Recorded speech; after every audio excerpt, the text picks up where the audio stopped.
Hello, everyone. Welcome back to the Four Direction Show. Is a weekly current affairs show where I bring global leaders to discuss different issues that matter to every human being, from north to south to east to west. So today, my guest, she was born in Kubashi, Itenga, DRC, Congo. She grew up as a scout girl when she was in grade second. Her passion to activism and change has grown up since an early age. So she currently lives in the United States and she is the founder and president of the African Council Women. Marie Rose Sirikari, welcome. Thank you very much for inviting me. Welcome. So first, you came from the technical engineering as a government employee official. How was that experience for you? My experience is really great because even when I grew up, I went to technical school in Congo. Mm-hmm. It's called École Familiale Ménagère, where I learned how to sew clothes design. Mm-hmm. So I taught as teaching how to design and create a pattern for clothes. So I'm a hands-on person. Mm-hmm. From the beginning. Just can you tell me a little bit about that experience at that time? How was it? You went to technical school and you were trained as a scout lady from grade second. What memories do you have from your childhood? To be in Oh, my childhood was so great because my father was Catholic and he was involved in the community, especially in the youth. And also he was a former seminary. I don't know what happened and he decided to marry. And he wanted us to be in Boy and Girl Scout because I didn't know by that time that it was to prepare, we the children, to have to be responsible when it comes to certain issues. And I came to realize that right now since I started some activities in the community. Yeah. Uh-huh. Do you have a special memories from that time, the one you carry yourself when you are in a technical school? When I was at technical school, actually, we learned a lot. We learned especially math, Mm-hmm. math and algebra, which was good. It trained us how to measure stuff, to measure some measurement, Mm-hmm. and also physics. And I like math a lot, but I like to design myself, and that's which took me to the School of Clothes Design, and that's what I was interested in. Yeah, so it was great, and I like it. And from then, after I graduated, because that school was like 3 years. Uh-huh. After 3 years, I graduated, and then I got married. That's it. So after I 3 years, go- you didn't go to the market job. I did for quite, but I did myself as a private business sewing at home, Mm-hmm. which is like business, unofficial business in Africa. Mm-hmm. And that's what I did. Mm. And then from there, I got married and found myself outside with my husband in Kenya. So in Kenya again, I went to school for English class, and I took also secretarial. I became a secretary, but I didn't finish then. And then I came to the United States. I was still young. Oh, okay. Yeah. At that time, which language were you using at that time, and what was By it? that time, I speak Swahili, Uh-huh. French, Mm-hmm. and I speak Kibemba. Mm-hmm. Yeah, As Bemba language. for your generation, what language you used to connect with the people in your generation, And In our generation is Swahili. it's Swahili. Yeah. Okay. So then when you move to Kenya, and there's also Swahili in the. Yes. It's a Swahili, but different Swahili. Okay. Because our Swahili in Katanga, because I was born in Katanga province, Mhm. the Swahili is different in the east part of the Congo. So So- when I went to Kenya, it was difficult. I could not even understand their Swahili. We could just Wow. discuss, but not too much. They could not hear me. I could not hear them certain words because our Swahili in Katanga is mixed up with English and Portuguese. Mhm. So all those words could just make me some kind of what can I say? Yeah, I try my best. Until now, I'm speaking Swahili, Kenyan Swahili than Congo Swahili Mm. because I learn a lot. I stayed in Kenya for 3 years, Uh-huh. and I was going to school also, and So that's how I did you started now speaking Swahili, proper Swahili. did you feel connected with the environment at that time when you are in Kenya? Yes. Hmm. You have a special memory that you carry from Kenya. Yeah, especially my memories, my childhood. My childhood was so great. Uh-huh. I remember my memory is just like when we were Girl Scout, they used to teach us how to solve the problem. Mm-hmm. When you reach where there is some kind of problems, don't panic. Mm-hmm. Do not panic. Try to figure out where the problem is coming from Mm-hmm. and try to learn how to solve it. Mm-hmm. That's how they used to teach us as a Girl Scout because sometimes we can we can get someplace where we don't have like supports we are ourselves. Mm-hmm. How can we can we come from there? Mm-hmm. So we have to figure out on any situation around you and try to see if you can solve it yourself, figure out Mm-hmm. mentally.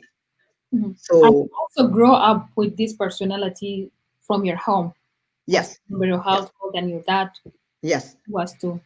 Okay. I grew up with this personality of interaction with many people, old people, age people, young people. Everybody, when I talk to them, everybody they feel comfortable Mm-hmm. because I know how to discuss with children, young, and those who are in my age.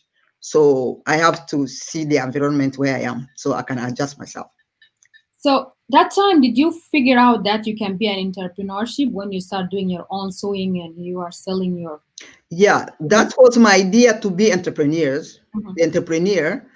But the situation, the environment did not allow me Mhm. because I got married at early age. So in Africa, when you get married, you stay home and just Mhm. cooking and taking care of babies and stuff like that. So So you get married and you came as an immigrant to the United States. How was that experience of immigration from here? immigration actually was not bad, which was good for me. Some people they struggled. Mhm. But when I came to the first of all, my husband left first before me, and I stayed with two kids, young small children, who was like less than 7 years, Mhm. three of them, and I joined my husband in Kenya. And from Kenya, my husband has to come first because he had a visa to come to the US. I have to apply for in the beginning. So he left. I came 9 months after. Mhm. When I came here, it was so great. I had a good experience Mhm. because when I came here, I was sponsored by one of the former county executive in Montgomery County, Mhm. who was also the former state senator. And then he created his own foundation. And actually, his foundation was an international to help immigrants. Mhm. And I was the first immigrant sponsored by his foundation. Mhm. So he helped us really, and he helped my family.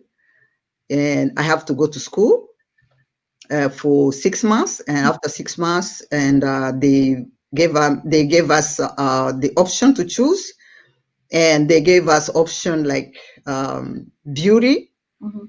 and to be technician. And but then in our age, by that time, we did not see the beauty. It was not common, and I chose to be technician. I went to school. I graduated in electronics. I took electronics and electrical together. I became a technician, but I didn't go far to be engineer. But what I wanted just to be an employee, to know how to do the work. So, And and after then I graduated, first job as a technical engineer yeah, at the time. yes, yeah. Work with the Montgomery County. First, I work with a private company called Mobile Electrical. That's in PG County. And it was too far. I worked like 1 year, and then I transferred to electronics in Gettysburg. Okay. How was And the experience when you? my experience was so good because which really I had some idea. They were in Africa, especially in Congo, in the region. There were a company called IBM. This IBM was like the company I was saying, if I go back to Africa, I will work in the IBM to build computer, to build all kind of electronic devices. But my experience is good because I learned how to build electronic devices. Like most of the time is we do assembly.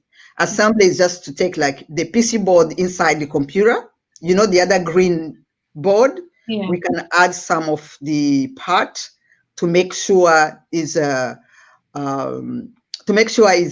has a 110 how do you call it? 110 here watts. Because in Africa we do 220. Here is 120. That's what I learned. And I learned how to build the Walkman, but then Walkman was still it was, everybody used to have a Walkman, and I added small devices. Like small AC lights and other small electronics, which I always see. Even that company, all those, I saw it in a Walmart, Home Depot, and everywhere. When I saw it, I said, "Oh, I know how to use it. I know how to build it. I know how to build it." How was I feel good. You work in the morning and you go to work. How do you used to go to work from the house to the? Actually, it was so hard by then because I have to go to PG County. I have to take 3 buses. One bus from Gettysburg to Rockville, from Rockville to Silver Spring, from Silver Spring, take another bus, go to PG County. And So, did you make any friends that time with the community that was there? Yeah, but then I was very timid. I was not speaking. I knew what I wanted, but I was shy. I was shy. Even in school, they used to make fun of me. You don't speak, but I could hear what they're saying, but I could just smiling. Smiling, yeah. So it was good though. I have a good friends. And when I decided to leave the company in PG, I told them it's too far because I could come. I'm telling you, I could take the first bus at 5 o'clock in the morning, and I could get home at 7. And have small children. I have to prepare their meal. I have to prepare their clothes to wear tomorrow, the next day, because they were in elementary school. And I have to do all this. It was too much. It was like 2 full-time jobs. Full-time job. Yeah, it was 2 full-time jobs. So I got tired. I said, you know what? I need a job. So I tried my best. Someone referred me to this electronic company. I went there and they gave me the test. I passed, and they hired me. So it was near here. I could go by bus, one bus, go there 15 minutes, or my husband can drop me. It was good. So you didn't get any feeling at that time you want to go back home and you miss Congo? By then, I was still exploring because I had this business in my mind. And I remember even I bought a sewing machine in my house. I used to sew myself and with my kids and a friend. the one who will not sue me that I did not do good. But I tried to do business. It was difficult. I did not know where to start, where to go, who I can ask, but I wanted to do it like in Africa, but it was not good. It was not good, but I just put aside and decide to work first. And first thing I want to work, I want just to buy a car. That was in my mind. Okay. I wanted to buy my own car, yes. After I transferred to the electronic company, electronic company, I worked like 6 months. Oh, I have my own car. I say I don't want to depend on my husband. So it was good, yeah. Okay. So, and then you move. You were still in Montgomery County. Yes. You were working as a government employee.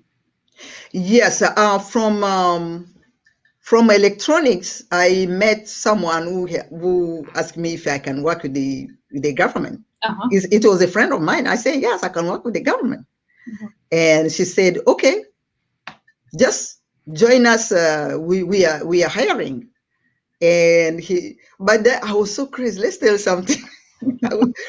Something which is like, it was like crazy. So I didn't know that my green card was expired. Oh, really? And when I came here with we came here with a special visa, but I was supposed to become a citizen after 3 years, but it's already passed. And my green card, I got it 1 year when I came to this country in the US, and it expired. When I went to the post office at the main office downtown Washington, D.C., and that's the main office, and they asked me all the documents. I fill out the documents. So they asked me the green card. I gave to them. The green card was expired, and they were looking at, I think this green card is not ours. And they said, okay, lady, we want your passport. We want the passport. We want to know how you get here. It's like a government. Yeah. But I didn't know. I was not guilty. I was just like, they told me, no, this is not your passport. They did not tell me that my green card expired. So I didn't know, but I was not afraid. So I went to bring my passport. The passport I had was a United Nations passport. Oh. And they say, since today we're going to hire you. You are not driving the car, delivering the mail, but you'll be working you'll be working as a clerk. But in the meantime, you need to become a citizen as soon as possible. So that's where to have the idea of start organization. Why? So I came to work. Immigration challenges. Yes, immigration challenges made me to know more information. Okay. I went to the organization. This organization was the organization for people from Philippines or somewhere there. They had an organization. Their organization was just to help immigrants. They specialize in bringing immigration together. They got training how to fill out the form, so immigrants could fill out the form in their office, so they are the one who can take it to the immigration in Baltimore. So I went to that one. Is my friend. We work together at the post office. He's from Philippines, and he told me about that organization. And I went there in Silver Spring. Guess what? That organization, I like. You know what I like in America? I like in America because in America, even if you don't speak good English, if they understand what you want, that is the most important thing. Yeah. That is the experience I had. You can be, you are smart, but you don't have the language. But when you feel like you try to explain yourself what you want, the American, they are ready to help you out. That's the most important thing. That's my experience I had. Okay. So I went to this organization. Guess what? I found one person, two people who created organization. Other members, they don't speak English, but they are professional. They can take the camera, they can take pictures, they can do everything, and also only supervising how we are filling up the form. So I say, you know what? We don't have anything like this one in the African community. That's back in 93. Uh-huh. 93. I said, why this one the African can do it, you know, as a Girl Scout, right? Yeah. You I have said, I can do that and help the African too. and you came with your ideas, yeah. And that's how I came up with the idea. Uh-huh. And then I So think you find out at the point that you say that politics will not work. You have to go to the grassroots and start doing civic activism. Go yes. back to Congo and do Uh-huh. the cowgirl duties that you used to do. Yeah. I think politics is not good. Mm-hmm. What I'm telling you, but politics is not good because um my experience Mm-hmm. and my husband's experience. Mm-hmm. That's which make us, when we came to the US, we decided not to go into politics anymore. So your husband is also a professor and he's a professor. Yes. So because I came joining my husband, Uh-huh. you know, because of that. So we decided not to go into politics. Instead, we Mm-hmm. can help the community. Mm-hmm. And that's how I learned. Let's go back first. What I was talking about, you know, I got my green card through that organization. Yeah. So The green card came to my mail mm. because everything I was filling out there, they could take them Baltimore, and people from Baltimore, they could come here to get all the immigrants. Mm-hmm. They could make us swear and everything. The green card come to the office, Okay. came to my post office without going to Yeah. Baltimore Mm-hmm. and become a citizen. The same thing. I went to the same organization. I fill out the form, and the other people, and that organization is still there, Mm-hmm. and we work together also. I send African there. Mm-hmm. So that is their job. That is their specialize. They specialize in help people out, those who are legal to become a citizen or to become a resident, permanent resident. Mm-hmm. So I went there again. I fill out the form. They took it to Baltimore, and then I received the letter 3 months. They gave me the date to go for interview, and that's it. And then I became citizen. Mm-hmm. That's through that organization, local organization, like me and like you, Yeah. like any other community, They help you to immigrants. yeah.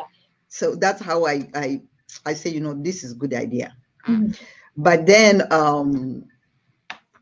You I became a citizen. I continued to work as a post office clerk mm-hmm. Yeah. for until when I started having an idea. Because of that organization, I was now trying to go to different places. I become a member of different organizations, trying to see how they do. It's better, what I can tell people is better to get out of the box in your area, in your country, and see what other people are doing the other side. And how was the networking at that time? Networking was great.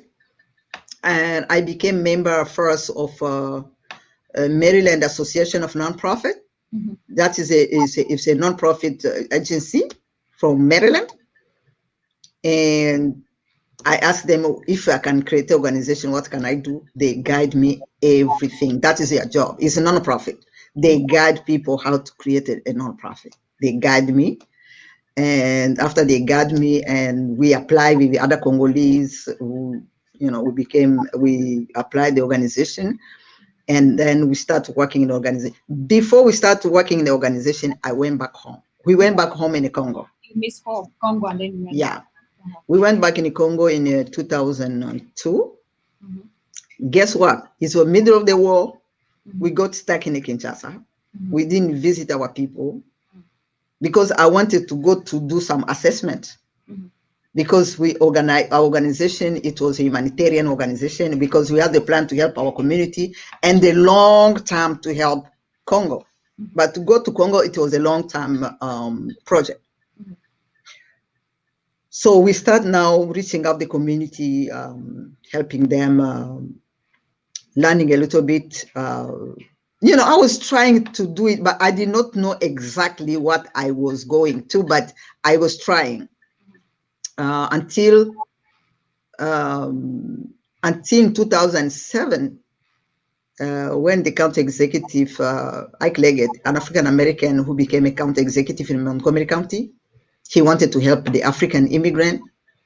And they said there are an African there are another African lady who is very committed to the community. That's how they call me. I was called. I met with county executive. I met with people in Montgomery County, and then I explained. I told them my ideas. This is what I want to do. I want to do this, and in the meantime, I want also to help my people in Congo. And they said that's a good idea. That's what we want. We want also to help Africans. Yeah. And that's how I was nominated as a county executive advisor on African affairs. That was in 2007. Yes. So until now, but right now we have young people like you. I'm trying to get back a little bit because since 2007 until now, but I still, helping out How was when there is and what do you used to do? What were your duty and Africa is just most of the American, they want to know the culture. They want to know African, how we think about America, how they want us to see what we want so they can help us out. So we get information so we can send that information to the community because many African are shy. In Africa, we don't approach the leaders, all these politicians, right? Yeah. We don't approach them. Politicians, they have a lot of, all this bodyguard, and we don't do that. But here in America, I came to learn that most of politicians, American, they are very humble. They are willing to listen to us. They are willing to know what we need. What do we need so they can help us out? That's what I learned. So with the community also, we get information. We have now to send that information to the community to teach them how the American can help us. We cannot run away. Like in Africa, you see the police, you run away. But here, isn't, if you need something, you ask the police can help you out, which they trained me when I was in the English classes. They said, if you get lost, don't ask anybody. Ask the police, ask bus driver, ask cab driver. Don't ask anybody because you can be kidnapped, something like that. Yeah. So that's how I came to learn about that. So everything starts from there. But in the meantime, I got time I could talk to the county executive. I said, I want to help my people. I want to help my people. Okay. And also I explained to the county executive and other people, other politicians, especially the director for community partnership. I said, I want to help people, but I don't know how you do it in America. I would like to learn more about how I can help the people in America. That's how I got a scholarship. They helped me. Some organization helped me to scholarship. I went to nonprofit leadership. I graduated, and that's how I learned how to organize the community. And I get more information how to help my people in the Congo too. And then in 2008, you were appointed as the advisor to the county executive. County executive, yeah. Yes. On the African. Until now, except that I'm trying I'm trying to back up a little bit, leave to the young people.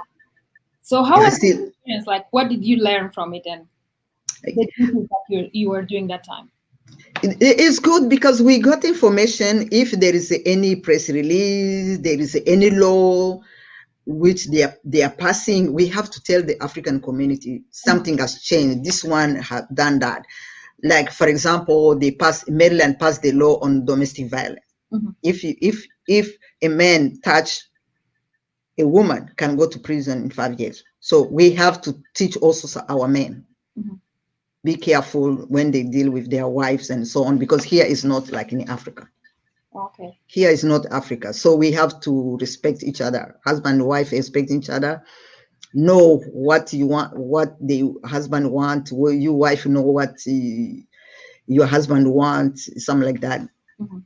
So it's a cultural. We teach them about the cultural because our culture in Africa is different like here. Okay, so we have a question from the audience, but I'm also going to ask you about that point of the African Women Council. Talk to me a little bit about the organization, the goals, the terms of the work that you are doing for women and girls under the ground in DRC there. Yes, our organization is a humanitarian organization. We provide access to information Mm-hmm. for the African immigrant community and women here in Montgomery County, Maryland. Mm-hmm. Because without information is power, lady. If people don't have information, they can't go anywhere. Which area of are you? In any area, immigration, we used to do, people from immigration, they used to come. We Mhm. could organize like workshop. Uh-huh. So to teach the immigration how they can file, but then they can file their asylum, Mhm.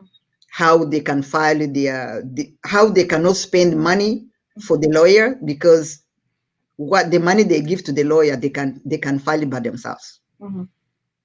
So they found out also there were some people who are pretending they are lawyers, Mhm.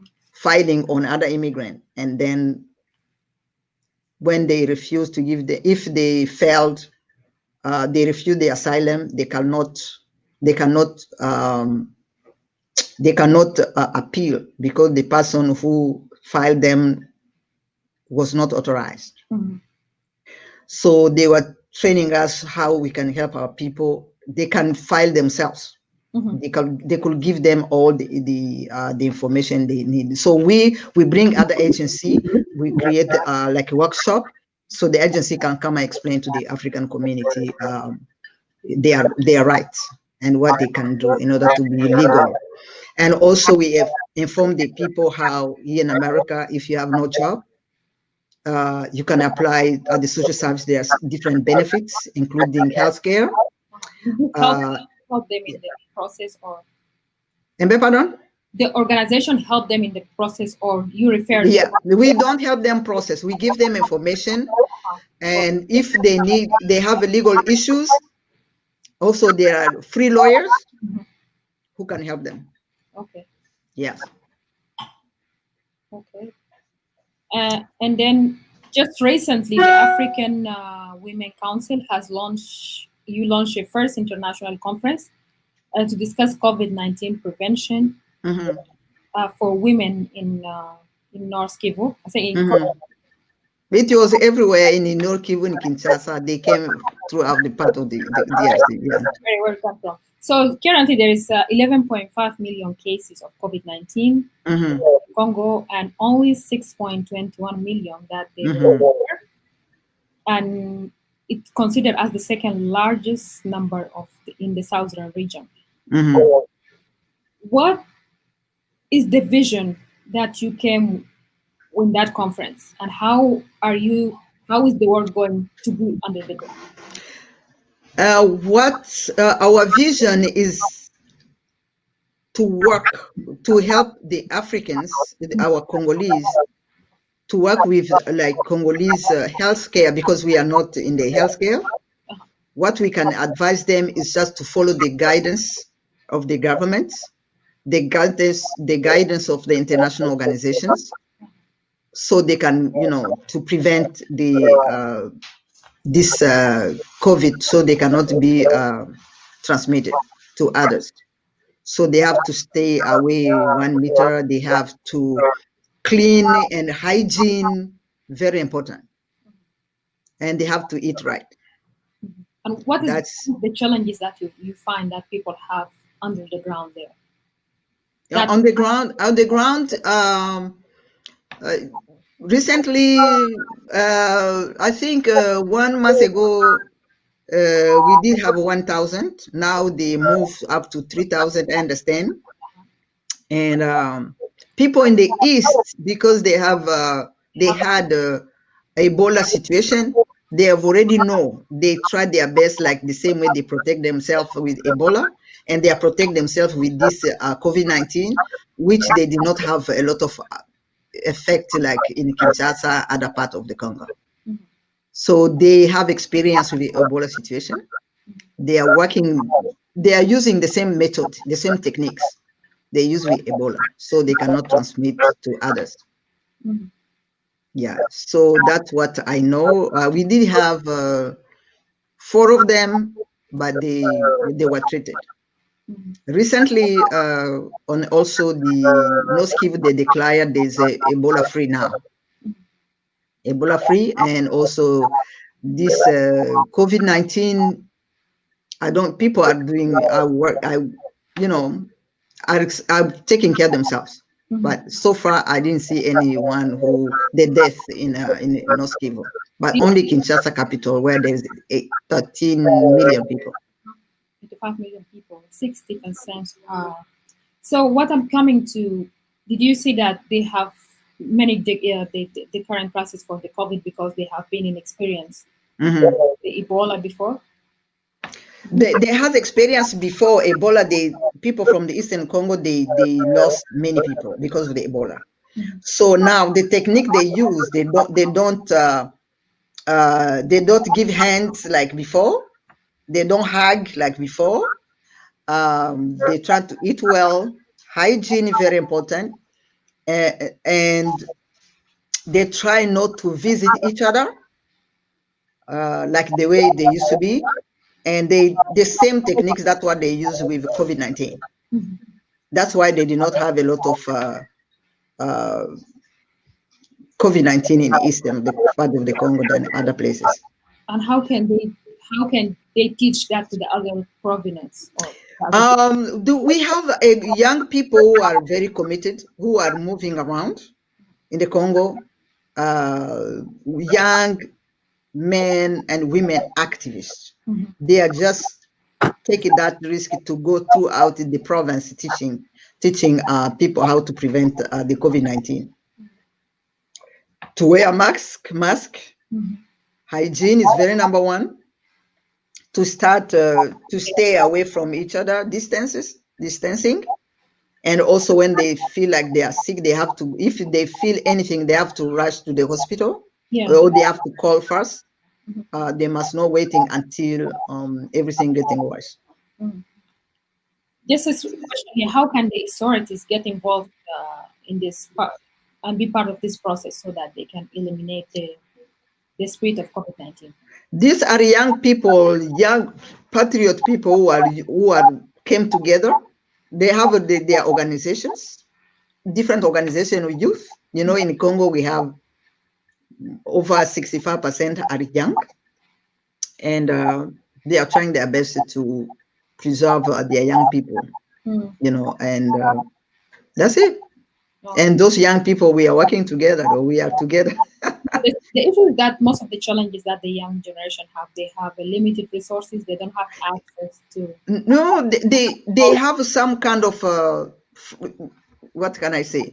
They have a group, like they create an organization, they plant it in different provinces.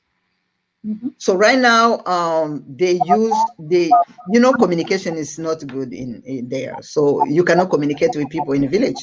Mhm. So we have the young people on the ground who are doing the meeting with those who are on the headquarters, so they can help each other. Mhm. It depends where the group are located. Mm. The local people are the one who are helping out. Mm. Yeah. So there is 80% million people in Congo and 60% under the age of 35. Um, uh, I mean, 60% are under 35. Yes. those are considered youth, and there is 13 million in Kinshasa.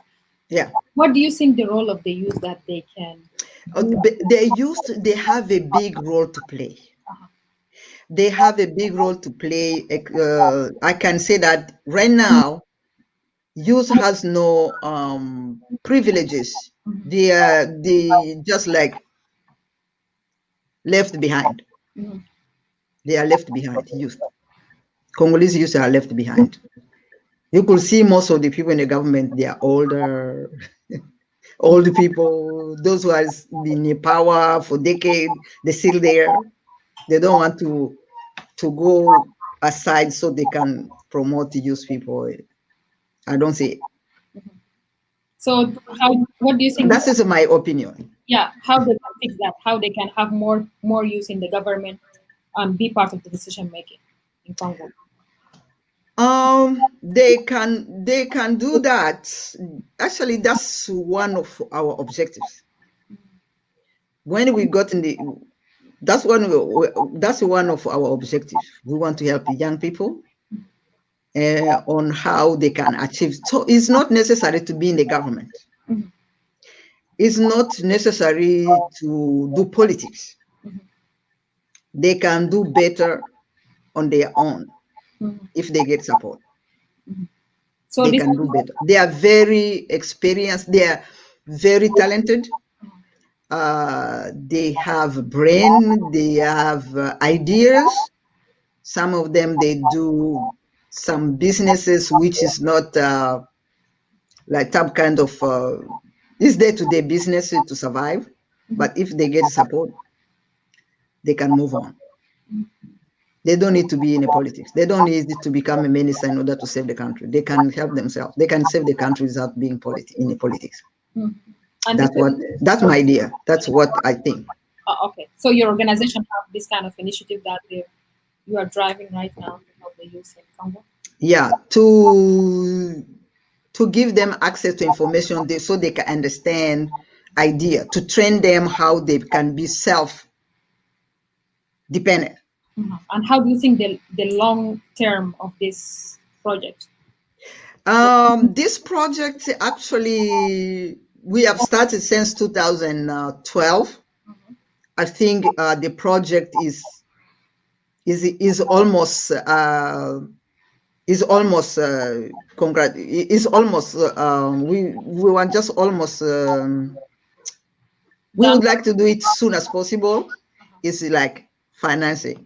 What we need financing, finance to go there on the ground so we can meet them and discuss with them and talk to them and educating them and give them idea, see their challenges, so we can see how we can work together. We are in communication with them. They are waiting for us. In fact, So, if are we you get involving some of the Congolese youth who are in diaspora here to be part of that project? most, yeah, we work with them. Most of them are Uh-huh. millennium. Um, those millennium. When I say millennium, are not like young. Some of them are our members. We work together. They have good ideas, but they have some careers. They graduate university, colleges. Um, I work with them. Yes, we always discuss that. Mm. It's a situation of young people, but most of them are business driven. Mm. They want So, to do business. They don't. They don't. so I They think are not interested in politics. this is another part as well that the world is driving right now. People are going to entrepreneur and developing young youth to enter the business sector. Mm-hmm. Mm-hmm. So, do you see it also as a good way for youth to make themselves in control? Yes, that is our plan. Actually, that's our plan. Okay. That's why I'm saying that it's not good to involve in the politics. That's why I'm saying that they don't have to involve in the politics in order to help. They can help the community without going to politics, and they can do businesses and they can be successful if they get partnership. Okay. And they have a good idea though.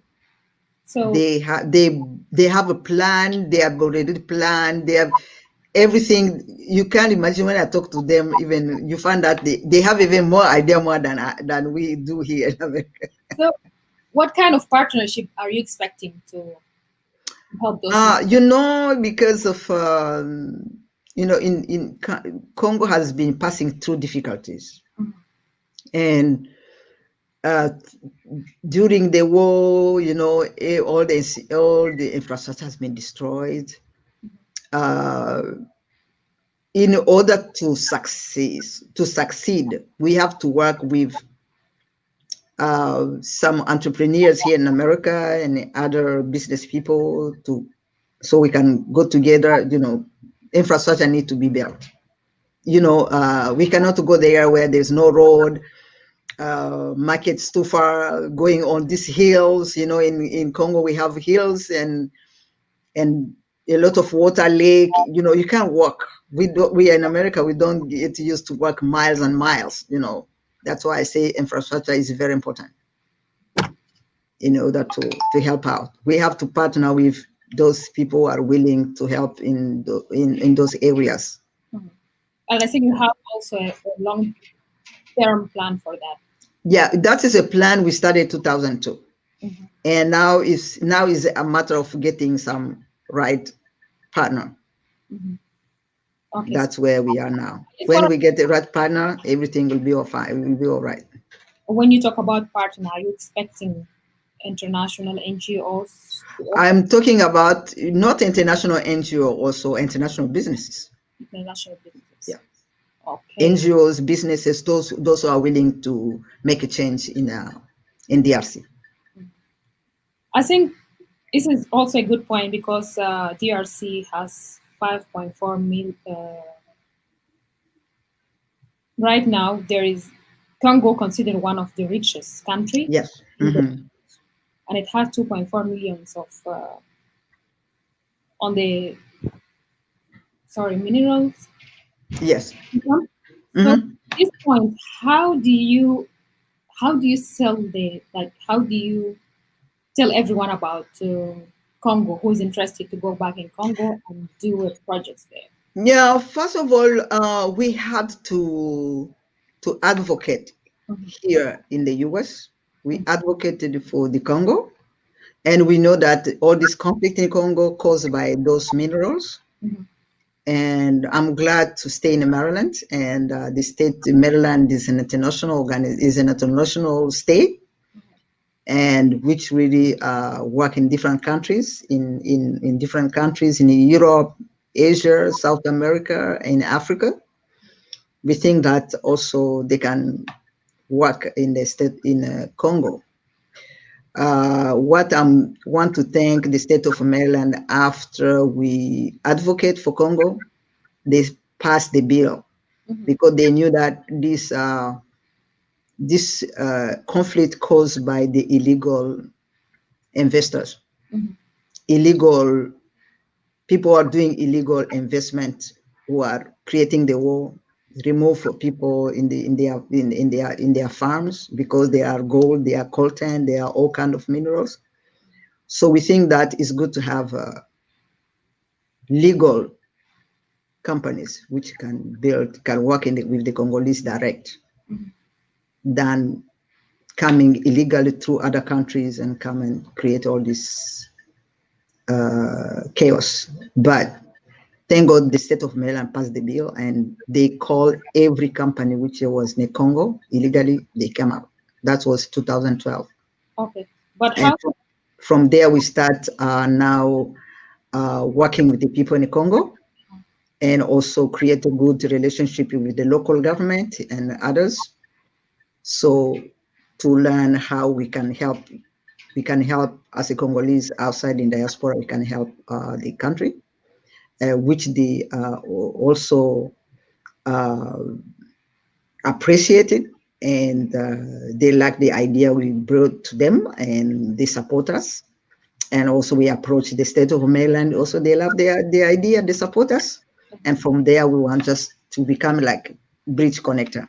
So from there, we can be able to help our women and children Uh, how together.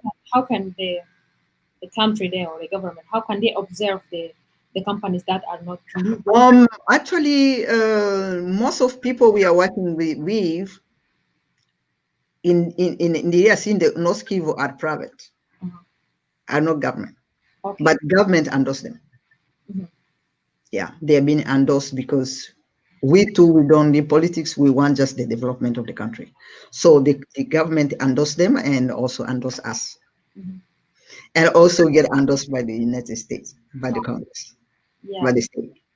because the thing is that every part of this project have to get the government has to get involved. The private. Yeah, we have to let them also to be part of it. Okay. When they become part of it, is good, and everything project can move forward without any problem, and community local businesses Yeah. can do well Mhm. because there's no challenges, there's no you know, Yeah. it's not easy to work in Africa, but So we have to let to make involved with the government to be involved too, okay. so they can facilitate Okay. it when it comes to a development. Yeah.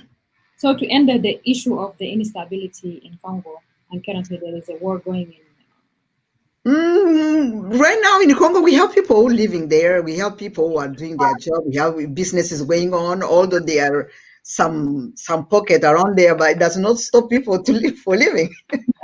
Does But not. I ask you that when you talk about instability, do you think all those areas will be instability? The war will stop. People will stop dying. I think stability is caused by young people, and people don't. They have nothing to do. They have no job. Uh-huh. They have no job. They graduate, no nothing to do. So if we have like companies or to support them to get jobs, and also those who want to do business to get trained and be their own on term of businesses, this insecurity will finish. It's because there's nothing. What is going on? Because the government cannot hire everybody, and not everybody can become politician. Impossible. So it's good for the creation of job services that only can stop those pockets of instability. Mhm. That's what I think. That's what I think.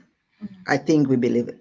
And I think this is what part of what you are doing right now here in the United States when you go Yes. to the conference and you represent this idea. Yeah, that's what we are doing.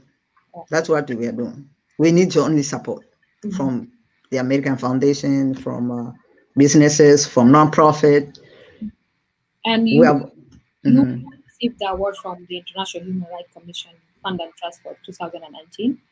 They recognized as one of the 2019 best. Mhm. Uh, In that 2010, could you repeat again a question?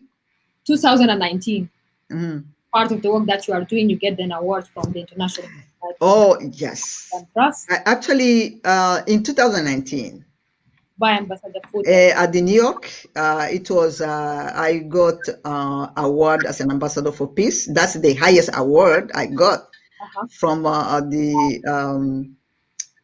the Universal Federation Mhm. uh, at the event 70th anniversary of the Declaration of the Human Rights Commission Mhm. Trust Fund, organized by uh, His Excellency Ambassador Malik Nadim Abid. Thank you, Ambassador, for helping us, for choosing me. And also with the late Ambassador Fode Masari, rest in peace, um, and other committee like Dr. Remy.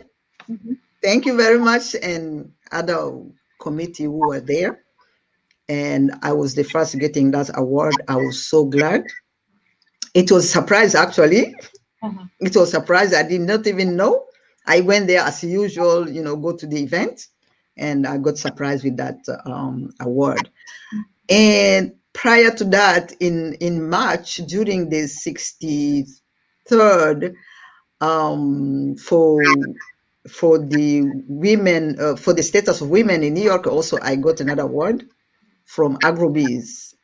Mhm. Agrobees is a farm, agriculture farm. Also, they gave me the Red Tape Award, which is the highest again. Mhm. And they gave me that award by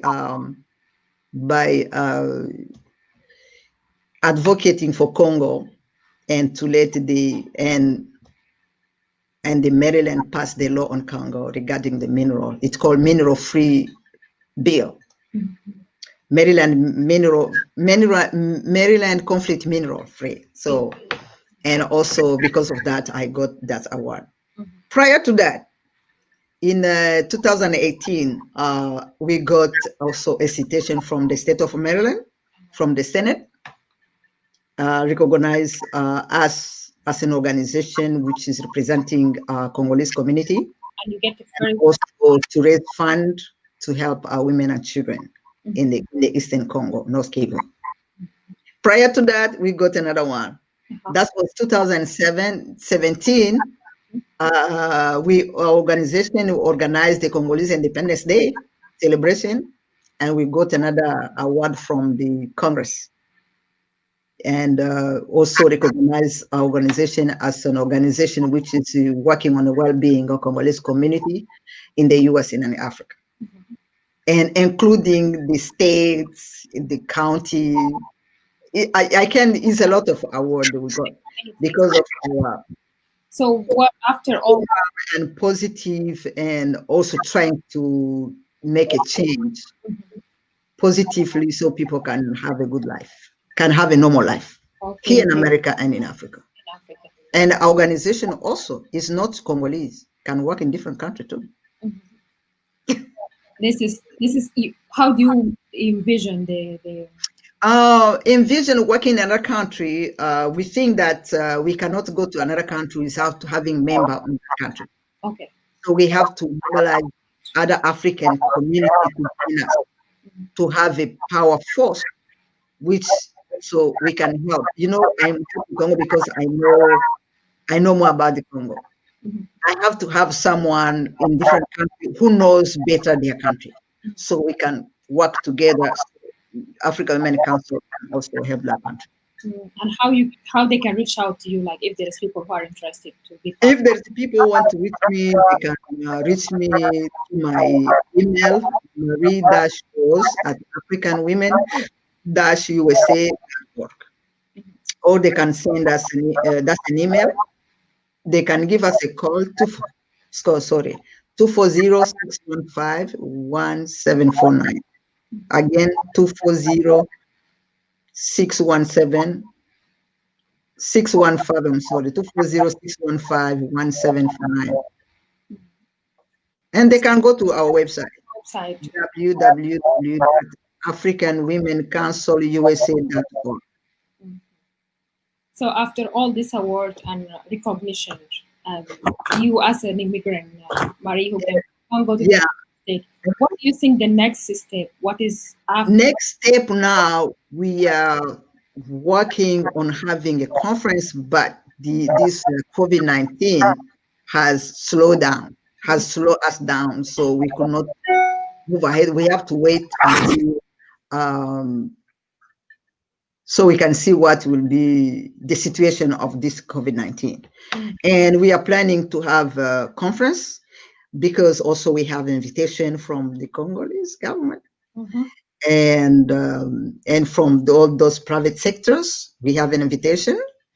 And so we can go there with people who want to visit the Congo, those who want to do tourism in Congo, those who want to see what is going on in Congo, those who want to maybe to move out in the Congo, those who want to do business in Congo are welcome.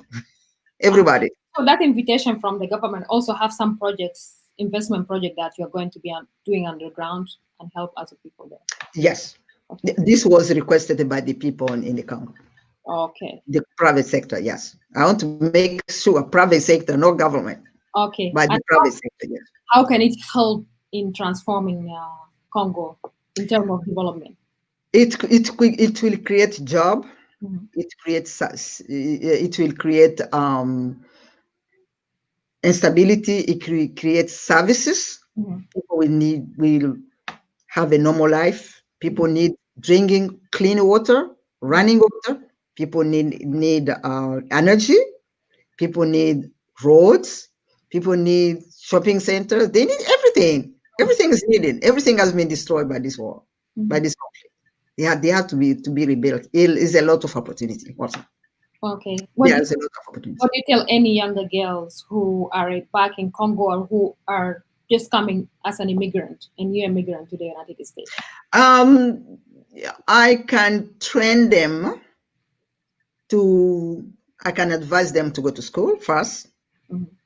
They have to they have to have their career because there is a lot of opportunity in America. They have to have a career. If they want to go to help, our community, people in the Congo, they have to have something. They go back, not just to go there to look for a job over there. Even people from there, they have no job.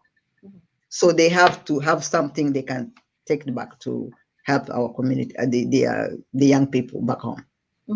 It depends of their interest also, but I can still work with them slowly if they want to do It will depend of their idea and their interest. So they can reach you through your organization. Yes. Also, what do you tell yourself after all these years of experience, you being in civic activism and you're trying to do your work as Marie? What do you tell yourself? But myself is just like to leave the legacy. Mhm. In Africa, sometimes people don't want to leave the legacy is number one, Mhm. very thing, and to do something positive. Mhm. People can remember that that lady did something, Mhm. and also I would like to teach other women my age. Mhm. They need, because me, I'm doing that because it's experience since I grew up. I was an activist. I had in this. I was a Boy and Girl Scout helping the community. We do charity. We go to the forest, Mhm. camping, and do kind of thing, learning a lot. People, women in my age who did not go through that, they should encourage their children Mhm. because it's a very important. Is to train children to be to have some to be responsible in the future, Mhm. to learn how they can be responsible in the future, Mhm. not for themselves, also for the community. Okay. What is the last message you are sending to every person who? I would like, I'm sending not only Congolese and other African Mhm. to be united. Is Mhm. number one. Is force Mhm. to try their best to learn, because there is a lot of opportunity here to learn more about serving the community, Mhm. helping their community, and eventually help also their country, because we are lucky to be in America, where you can be anything you want if you want to. It depends of your determination. Mhm. You can be anyone you want. I didn't know one long time. I did not know that I would one time I was gonna speak with the Congress. I will be with the senator. I will be with the ambassador at the United Nations. Mhm. That was like push up, determined, believe what I believe in. I know that what I believe in, believe myself, and believe what I can do. I can change in the future. How can people break that silence and the fear that they have and get that confidence and try to do That what they we have to get outside the box in our in our inner circle first, Mhm. because when we stay in our inner circle in the Congolese community, for example, Mhm. we're going to talk about what is going on in Congo. We're going to talk about what is going on in the government. We're going to talk about what's going on in my country, my father, my. Sometimes we need to forget ourselves to go and get uh, some other ideas. Mhm. When I think it's good to get outside the box. Mhm. Not only stay in the African community, you go to the Asian community. We go to the participate in the event where the county is speaking or the senator is there. We need to approach them because it's very good for the African to have a good relationship with our elected leader here in America. It depends which state you are in. It depends which county you are living at. But we have to have that relationship. Mhm. So the county need your city where you live in, they need to know who you are. Mhm. The county, they need to know who you are. Mhm. Even you have no idea, but participate, volunteer. Mhm. This country, America, is moving by volunteerism. Mhm. Volunteer. I volunteer with the social service for 6 months. Mhm. Department and Health and Human Services. That's how I came to learn more how to help the community. Mhm. You And then know, what kind of programs that they can learn as well Um, as civic? it depends of what is your interest. Mhm. It depends of your interest. I went there to volunteer because I wanted to know how administration works. Mhm. Do you understand what I'm saying? I Yeah. wanted to know how the administration work, how you can write in any note everything you see, the date and time. In Africa sometimes we don't. Which in Africa it's just word of mouth. Mhm. but we have to learn how to write down.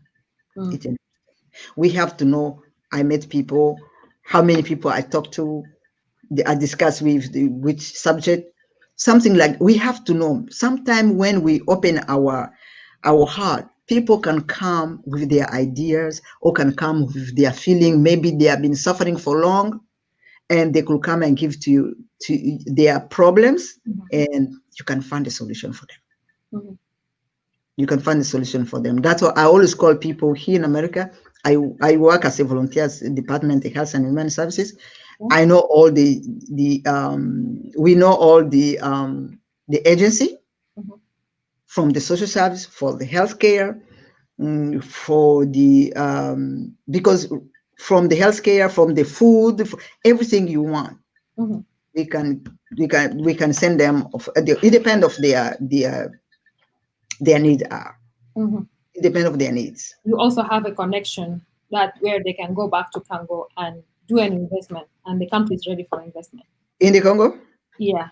Yeah, yeah, that's no problem. Even tomorrow, if they want me to go, I will go. Wow. Okay. Yes, they are waiting for us. Okay. We have come to the end of our show. Mhm. It was nice to talk to you, the founder of African Women Council, Yes, Rose Sirikari. Thank you. thank you. I appreciate a lot of Apollo. Uh, you're welcome. And we have a lot of viewers who also have been following us and they send their comment. Thank you Okay, for your follow up and okay. thank you for your comments or for your time. Thank you. Yeah, so thank you for everyone. I appreciate a lot. For direction with me, Mary Apollo. Uh, Mhm. Till I see you next week. Thank you. Thank you. Thank, Thank you. I appreciate. thank you. Thank you a lot. So everyone, thank you for following the Four Direction. Please subscribe to my YouTube channel, Four Direction, and also in Facebook. The Facebook page is Four Directions. Instagram and Twitter, the Four Direction. Until I meet you next week in another topic, Four Directions, where we discuss current political issues around the globe and find solution for the problems. Let us meet next week from west, east, south, and the north, Four Direction. Thank you.